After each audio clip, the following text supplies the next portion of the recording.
So dito sa decimal to binary value, magpipick lang tayo ng number. So yung napick ko is 23. And then yung 23 na yon, ipupunta natin dito sa below ng divided by 2. And then 23 divided by 2 is equal to 11. So kapag may remainder siya, ang ilalagay natin sa below ng remainder at saka sa binary value is 1. Kapag wala namang remainder is magiging 0 yung mapupunta doon. So like for example dito na naman sa baba nito. So yung 5 ipupunta na naman natin doon sa below ng 11 divided by 2. So 5 divided by 2 is 2, tapos may remainder ulit, and then magiging 1 ulit yung binary and then sa remainder niya. And then dito 2 divided by 2 is equal to 1. So wala siyang remainder. So ang magiging answer noon sa remainder at saka sa binary is 0. So ganun din. Hanggang sa makuha natin yung answer nito. Tsaka yung pagkuha ng answer niya sa binary is hindi pa baba kundi pataas. So magsisimula tayo sa 1, 0, 1, 1, 1. So yun. So dito naman sa truth table natin, ang gagawin natin is conjunction yung una natin gagawin. So dito, the table for by conditional, ilalagay natin dito yung P as a proposition and our Q. So, sa under ng P, maglalagay tayo ng 8 rumbled na TF na yan. So, here, and then, ganun din yung gagawin natin sa Q.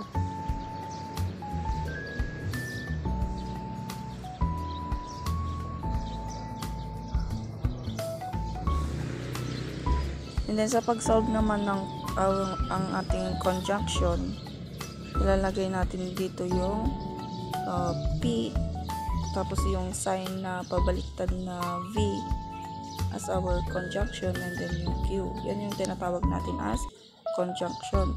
So dito, kapag TF yung isosolve natin, ang magiging answer na yun ay false. Kapag true and true naman yung ating isosolve, yun lang siya, ganun siya, doon na siya magiging true.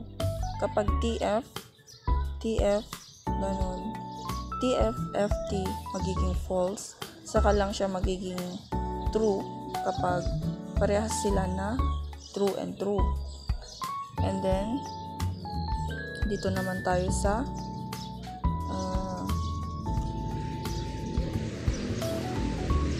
disjunction. So dito, kapag T and F magiging true.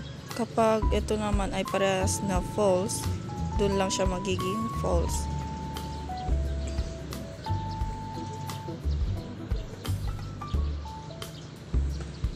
So ulitin ko lang, kapag T and F and T magiging true. And then kapag false and false, dun lang siya magiging false. So dito naman tayo sa ating last na isolve. So eto, disjunction to conjunction. So paano natin ito makukuha? So sa P and Q natin, kapag T and F magiging F. Kapag T and T, ito ay magiging true. Kapag F and T naman, dito naman ay magiging true. And kapag true and true, true pa rin. Kapag F and F, ito ay magiging false. So, ulit-ulit lang natin hanggang sa makuha natin yung tama niyang answer. So, paulit-ulit lang yan.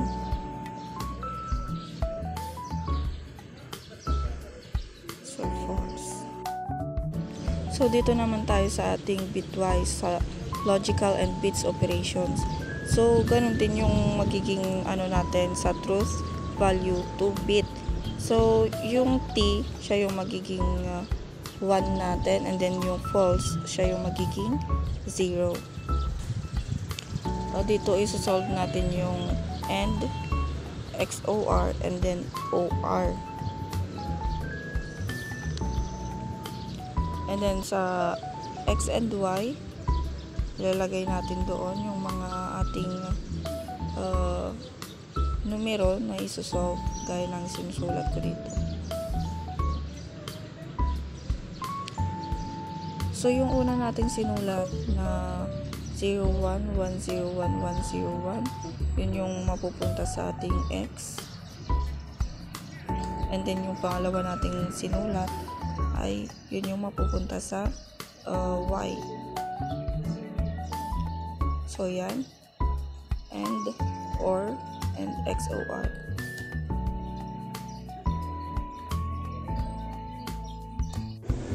So, dito, magsisimula na tayo magsulat sa 0, 1, 1, 0, 1, 1, and then 0, 1. So, sa pangalawa naman, check lang natin. So, sa pangalawa, sa Y, ito, yung pupunta natin dito sa below ng Y.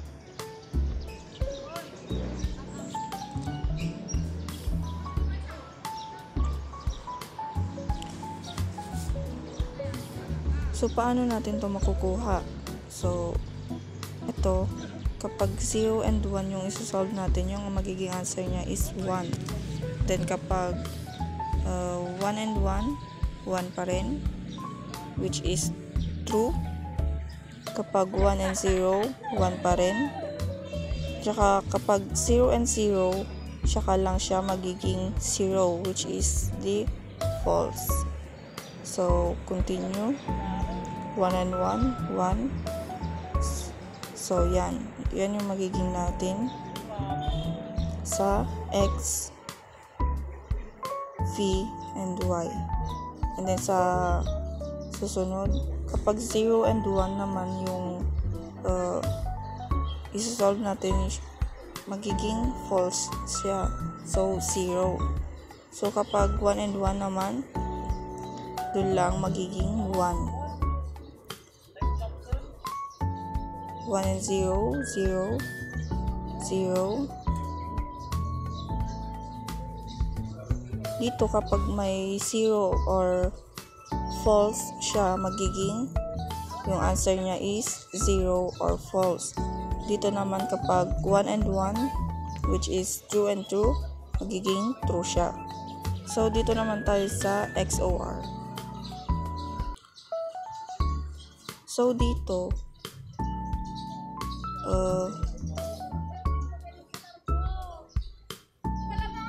0 and 1 magiging 1, and then kapag 1 and 1, 0.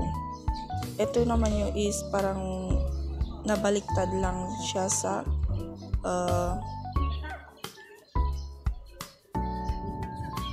ating ginawa. Yan.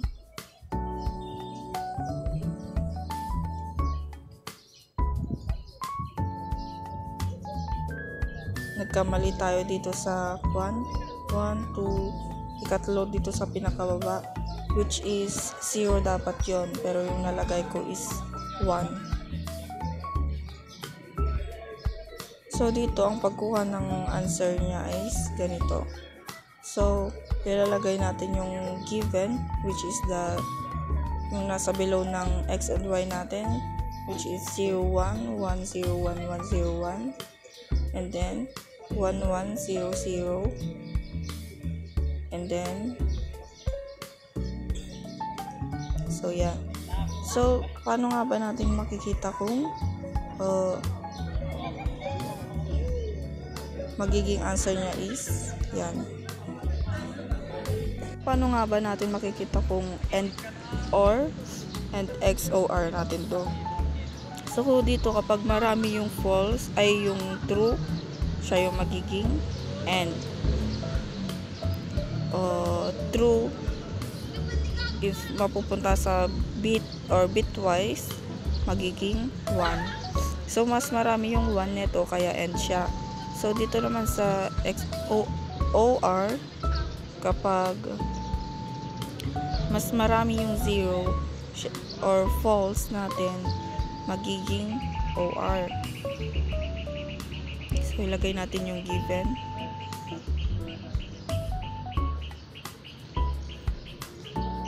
So, yung pagkuha natin dito is pababa.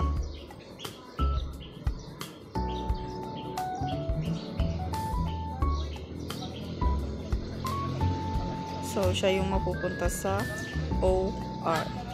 So, mas marami yung 0 neto, kaya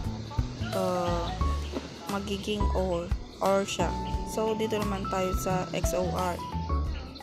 So, ganun pa rin yung paglalagay natin ng given.